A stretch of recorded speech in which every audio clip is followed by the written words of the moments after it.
Okay, I got my bell covered up. That sound means it's Word of the Week time inside of Education Matters. Every week we do provide you with a brand new Word of the Week. Of course, as adults, we need to keep learning and growing. And then for our students, it is to help you get ready for those standardized exams such as the ACT and the SAT, and it kind of helps you get ready as well, as you continue to get older and learning and growing. So here is this week's Word of the Week. Exhume. Exhume. You've heard it before. E-X-H-U-M-E. And it is a verb.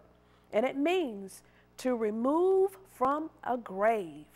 Or it also means to uncover a secret. All right? And that's the meaning I'll use for this week's sentence. And here it goes.